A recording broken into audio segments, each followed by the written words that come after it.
Kantatzen duen herri bat ez da inoiz hilko kantatzen zuen Neu Gorriakek. Eta Mikel Laboak esan zigun besteak beste, kantuz sortu zela. Kantuz bizi nahi zuela, kantuz bidaltzen zituela penak iesi, kantuz eman izan zituela zenbait berri, kantuz aitortzen zituela bekatuak eta kantuz ehorztea eta kantuz oroitzea nahi zuela hiltzen zenean. Izan ere, kantu batek balio dezake albiste bat emateko, gerraren berri kontatzeko, maitasuna agertzeko, desamodiaz hitz egiteko, norbaiten jaiotza ospatzeko, norbaiten heriotza goxatzeko. Azken batean kantua da gure izatearen parte, eta baita gure hizkuntzaren eta kulturaren parte ere. Kantuak lotzen gaitu gazteak eta ezain gazteak, emakumeak eta gizonezkoak, munduaren alde batekoak eta bestekoak. Kantua izan daiteke kultura baten eta hizkuntza baten transmisio bide ere. Hala ikusten dugu guk. Herri gisa belaunaldi arteko transmisio bide garrantzitsuetako bat izan da.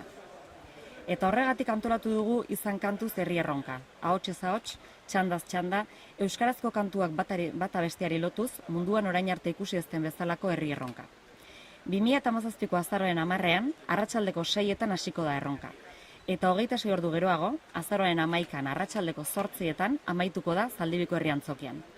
26 ordu horietan, kantari arituko gara etengabe, garai eta era guztietako euskal kantuak taularatuz. Lareun abesteko zerrenda batetik aukeratu ahal izango du norberak nahi duen kantua. Eta horretarako, abesti aukeratu eta izena emateko 2 modu jarri ditugu. Batetik, zaldibia.org/izan kantu zelbidean sartu eta bertan abestia eta ordutegia aukeratu ahal izango da. Edo bestela, ostiralero Zaldibiko plazan jartzen ari garen mailan, zalantzak argitu eta gustukoen dugun abestia eta ordutegia hartzeko aukera izango da. Abestiak karaoke formatuan kantatuko dira, beraz, abeslariak letra aurrean izango du une oro. Gehienez 3 pertsonek egon ahal izango dute batera holtzan. Eta lotxak uxatzeko naiz konpainia egiteko laguntza nahi izan ezkero, hor izango dira prest gure dinamizatzaileak. 8 herritar arituko dira lan horretan, beldurrak eta lotxak inorratzeratu ez dezen. Erronka iritsi bitartean, abestiak entzun eta karaokean trebatu nahi dutenek, txantxangorria.eu helbidean aurkituko dituzte abesti eta letra guztiak. Behin eguna iritsitakoan, aukeratutako ordua baino ordu erdi lehenago egon beharko du abeslariak bertan. Eta 15 minutu lehenago hilaran jarri beharko da. Oroigarri gisa, paparreko ikur bat, txapa bat, oparituko zaio oholtzatik igarotzen duen den orori. Mundu guztitik jarraitu ahal izango da izan kantuz erronka, zuzenean streaming bidez. Eta 26 ordu horietan, interneteko emisioaz gain, parte hartzen duten guztien irudiak hartuko ditugu eta ondoren, zaldibia.org atarian plazaratuko ditugu. Official World Record elkarteak ziurtatuko du munduko errekorra, alegia, 26 orduz, etenik gabe, euskaraz abesten jardun dugula. Eta Euskal Herriko zenbait elkartetako kidek osaturiko batzorde batek ere ziurtatuko du erronkaren garapena. Gainera, abeslari gonbidatuak ere izango ditugula iragarri nahi dugu.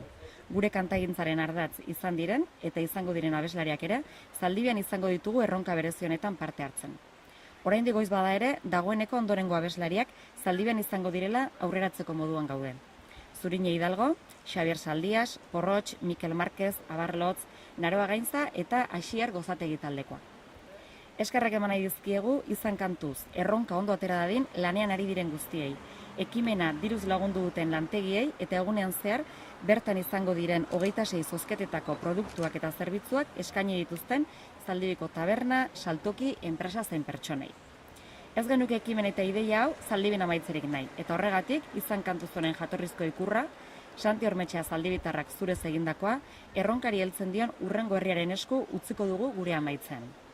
Mila esker herri guztiari eta jarrai ezazu izena ematen. Gogoratu azaroaren 10 eta 11an izan kantuz.